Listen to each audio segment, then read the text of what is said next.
સાંભળ ને હું શું કહું છું, 31 ડિસેમ્બર આવે છે ને આ છેલ્લું વર્ષ છે, તો તું પપ્પાને કે ને આપણને કશે બહાર લઈ જાય, એટલીસ્ટ આપણે ડિનર કરવા તો જોઈએ બધા સાથે. ક્યાંય તારા પપ્પા છે ને આપણને ક્યાંય નહીં લઈ જાય. તું જેવી એને 31 ડિસેમ્બરની વાત કરીશ ને તરત એનું મોઢું છે નાનું અમથું થઈ જશે.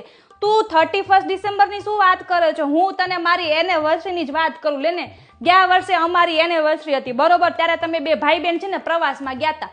તો મેં એને એવું કીધું, મેં છોકરાઓ ઘરે નથી અને આજે આપણી એનિવર્સરી છે, તો મેં કીધું ચાલો ને આપણે બે જણા છે ને કેન્ડલ લાઇટ ડિનર કરવા જઈએ.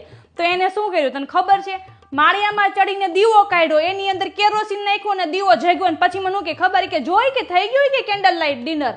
પછી તો શું કેરોસીનના દીવારે પછી મારે વઘારેલી ખીચડી ખાવી પડી. તારા પપ્પાને કીધું હોય ને કરે હું પાછા? તારા પપ્પાને તને ખબર જ છે હંમેશા મેં જે કીધું છે ને કોઈ દિવસ સીધા હાયલા જ નથી, હંમેશા આડા જ હાયલા છે.